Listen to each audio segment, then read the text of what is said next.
Continuing our look at the OHL history season by season, and for today, we're now at the 1986-87 OHL season, and at this point, still sitting at 15 teams playing a 66-game schedule, and no changes when it comes to relocation or expansions. Let's dive right into the standings and how they looked at the end of the regular season. In the Layton division, it was the Oshawa Generals, had an outstanding year. 49-14-3 was their record, good for 101 points. And there was quite the gap between them and the Peterborough Petes, who are second, a record of 35-24-7, good for 77 points that season. The Ottawa 67s, they would finish third with a record of 33-28-5, 71 points. The Kingston Canadians coming in the fourth seed, 26-39-1 was their record for 53 points.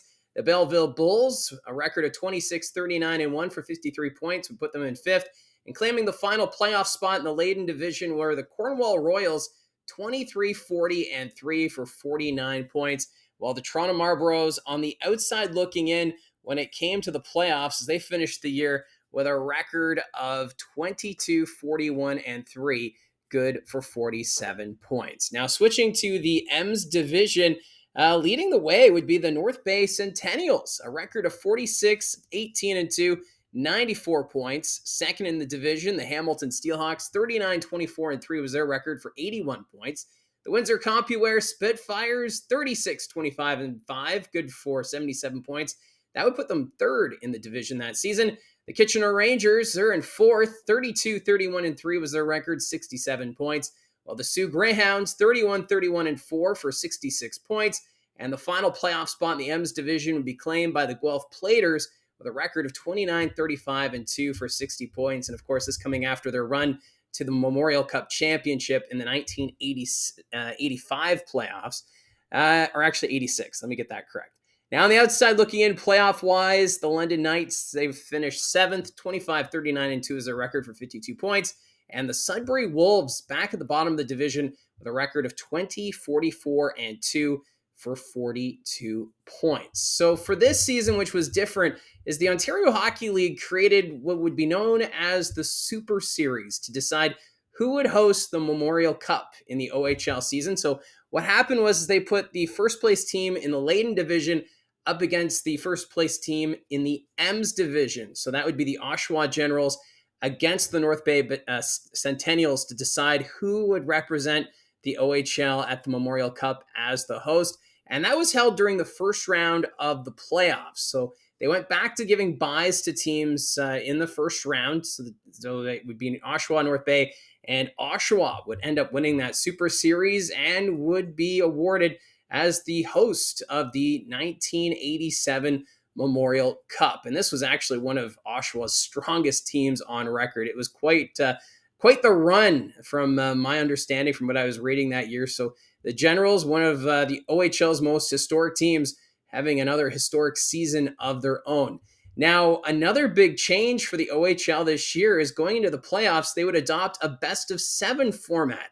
Before this, they were relying on points, and even in the 1986 playoffs, we saw a round-robin format in the division semifinals. So they got away from all that and have decided that the first to 4 wins will advance to the next round. So something that we see now is the best-of-7 series. And for those two, for this playoffs, it was quite the interesting showdown. So let's take a look, though, before we start talking about playoffs, at the top scorers from the 1986-87 regular season. Leading the way was Scott McCrory of the Oshawa Generals, 51 goals, 99 assists, 150 points. Second in scoring from the North Bay Centennials is Dave McLean. He had 46 goals, 73 assists, 119 points. Mike Richard was third from the Toronto Marlboros, 57 goals, 50 assists, 107 points. Drew Breedle from the Oshawa Generals. He was fourth in scoring, 53 goals, 53 assists, 106 points.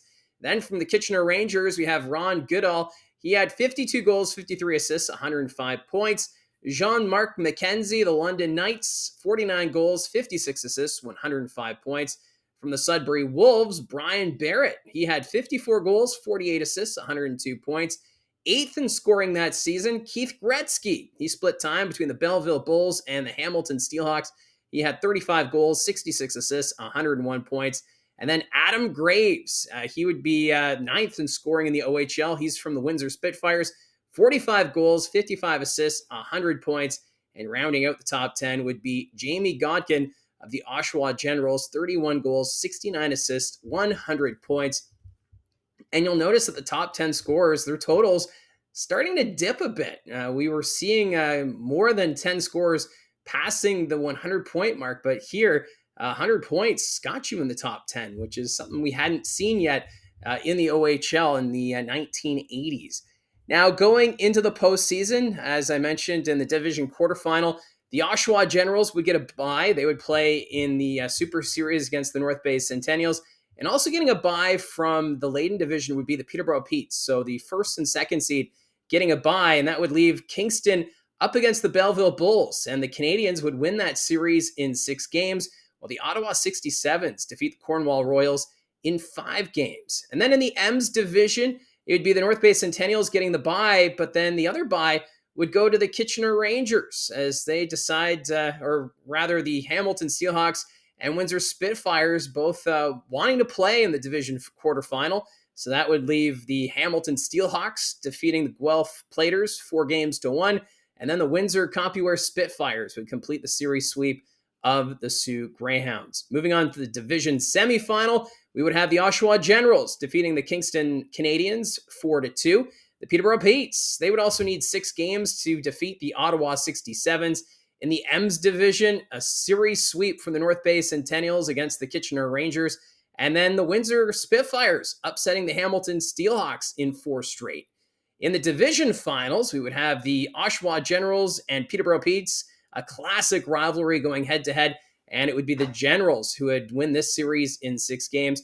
And then the Ems division, North Bay defeating the Windsor Spitfires 4-2. So again, it'd be the Generals and Centennials meeting in a big series after finishing first in their respective divisions and then meeting in the Super Series.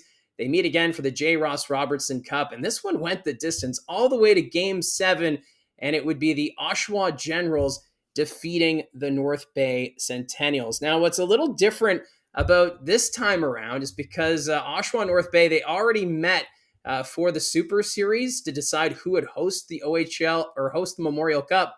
North Bay did not get a chance to advance to the Memorial Cup. So this was the first time since 1982 we would see 3 teams compete for the national championship. So a bit of a tough break here for the North Bay Centennials, who in 1986-87 had a very strong team. It's just the Oshawa Generals were just that much better in that season.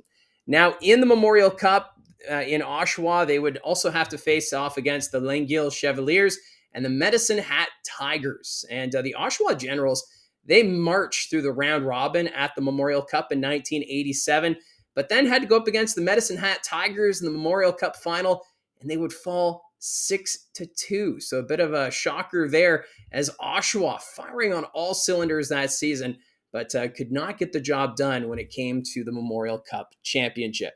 Your award winners that season, no surprise seeing the Oshawa Generals well represented. The Red Tilson and Eddie Powers Memorial Trophy both went to Scott McCrory, who was just outstanding for the Oshawa Generals that season. The Matt Leyden Trophy going to Paul Thoreau of the Oshawa Generals. The Jim Mahan Memorial Trophy went to Ron Goodall of the Kitchener Rangers. The Jack Ferguson went to John Uniacke that year. He was the one that was selected first overall in that summer's draft. The Ems Family Award, Andrew Castles of the Ottawa 67s. Of course, Castles would eventually go on to have a successful National Hockey League career. And another trophy to mention, the Leo Lalonde Memorial Trophy went to Mike Richard of the Toronto Marlboros, and the Bobby Smith Trophy going to John McIntyre of the Guelph Platers. So 86-87, not a lot of changes when it came to the league geographically, but what a year it was for the Oshawa Generals, winning another championship and falling short in the Memorial Cup. Great to see this team doing well on the ice, but just couldn't get the job done in the Memorial Cup final. So that's a summary of the 86-87 OHL season. If you have memories from that year and you want to share, you can put it down in the comments section below. Love the interactions as we continue this series. I do have a playlist up, the OHL History playlist. You can take a look at the seasons that we've done already. And last year, I also did a team-by-team history video, so you can take a look at that as well. So again, thank you very much for your support. Don't forget to hit like and subscribe, and we'll talk to you again soon.